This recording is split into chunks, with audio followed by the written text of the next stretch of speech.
Students, working capital आपको दे रखी है ऑफ अ कंपनी और ये है ₹3,60,000। तो वर्किंग कैपिटल जो है वो ₹3,60,000 आपको दे रखी है एक कंपनी की।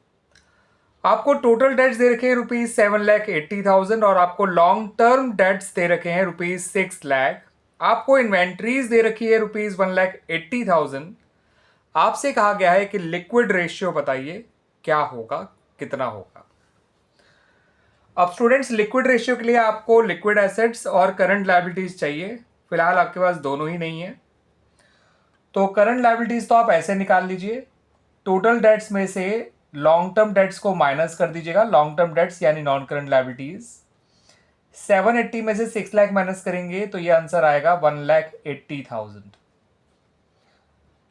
अब स्टूडेंट्स, वर्किंग कैपिटल और करंट लायबिलिटी की हेल्प से आप करंट एसेट निकाल लीजिए। करंट एसेट होता है current liability plus working capital.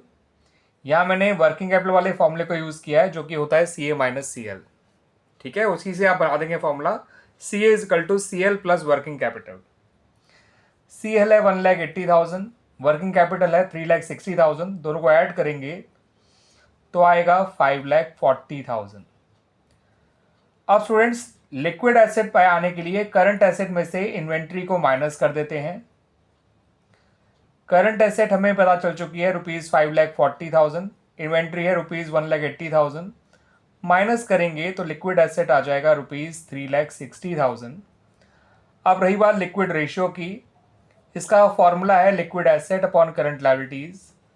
Liquid asset की जगह लिखिए 3,60,000, करंट लायबिलिटीज की जगह लिखिए ₹1,80,000 और आपका लिक्विड रेशियो आ गया 2:1। अब इस क्वेश्चन पे आ जाइए स्टूडेंट्स। सेम सा ही क्वेश्चन है। वर्किंग कैपिटल आपको ₹4 लाख दे रखी है, टोटल डेट्स ₹18 लाख दे रखे हैं, नॉन करंट लायबिलिटीज ₹16 लाख दे रखा है, इन्वेंट्रीज आपको 1,90,000 दे रखी हैं और प्रिपेयर्ड एक्सपेंसेस 10,000 दे रखा है। क्विक रेशियो या लिक्विड रेशियो एक ही बात होती है, ध्यान रखिएगा। तो यहां पर भी पहले करंट लायबिलिटीज निकालिए स्टूडेंट्स। टोटल डेट्स में से आपको माइनस करना है नॉन करंट लायबिलिटीज को, तो 18 लाख में से 16 लाख माइनस करेंगे तो आंसर आएगा 2 लाख। अब करंट एसेट निकालने के लिए आप वर्किंग कैपिटल में करंट लायबिलिटी ऐड कर दीजिए। यह है 4 लाख, करंट लायबिलिटी है 2 लाख, तो करंट एसेट आ जाएगा स्टूडेंट्स ₹6 लाख। ठीक है, अब करंट एसेट से लिक्विड एसेट या क्विक एसेट पे आना है, तो करंट एसेट में से इन्वेंट्री और प्रीपेड एक्सपेंस दोनों को माइनस करिएगा।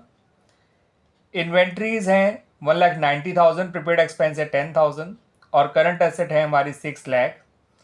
6 लाख में से 190 और 10,000 माइनस करेंगे तो बचेगा ₹4 लाख। तो क्विक एसेट है ₹4 लाख।